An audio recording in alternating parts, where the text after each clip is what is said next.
The longer I spent with Joe Dever's Lone Wolf, the more I learned to appreciate its elegance in both presentation and execution. Putting a unique spin on the traditional choose-your-own-adventure genre of books popularized in the 1970s, Joe Dever's Lone Wolf blends a beautifully written, branching micro-narrative based on the Lone Wolf property interspersed with turn-based, 3D combat sequences that reinvigorated my love for high fantasy novels. Though it isn't perfect, Joe Dever's Lone Wolf gives the player such control over the narrative that each decision you make feels unique and true to your own personal story as Lone Wolf.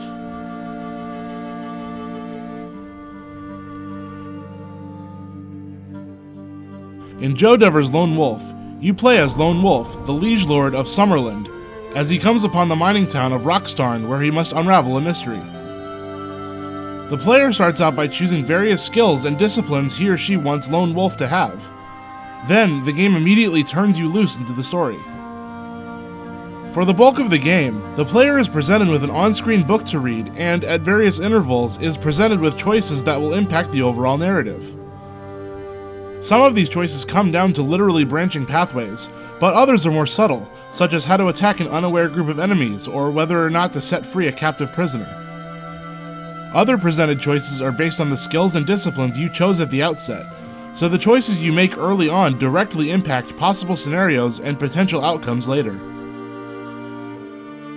In terms of narrative, the novel portions are well written and engaging. Though not having been used to traditional game books, the use of second person did throw me off a little at first.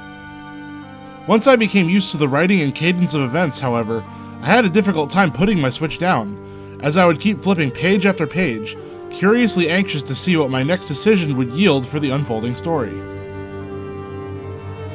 At certain decision points, you might be tasked with jumping up a ledge or evading a falling boulder, the success or failure of which is determined by QuickTime events, or QTEs.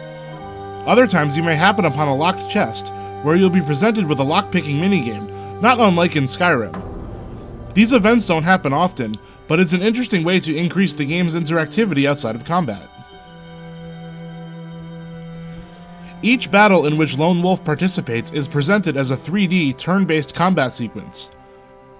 You have different attacks based on what weapons you've equipped, what items you brought, and which skills you selected at the beginning of the game. Each attack or skill is chosen from a radial menu, and how your turn unfolds is determined by various QTEs.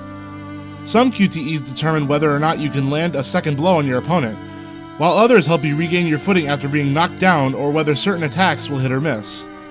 Combat is rather unforgiving, even on normal difficulty, and the fact that the game dumps nearly every combat detail on the player during the first battle is somewhat off-putting, but once you get used to its ebb and flow, it quickly becomes second nature.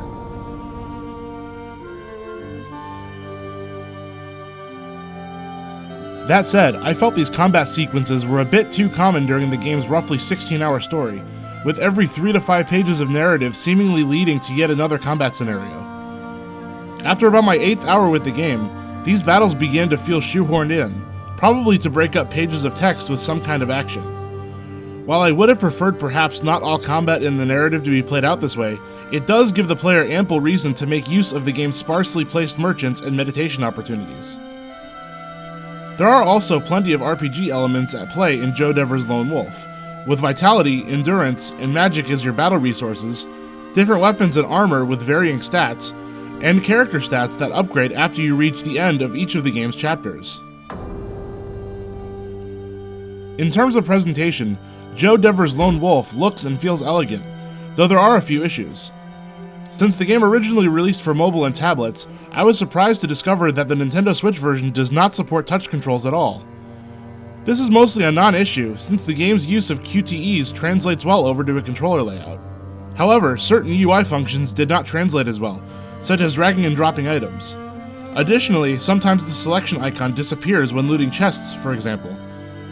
It's slightly dismaying that these issues still exist in a game that originally released in 2013, but none of these greatly diminished my experience.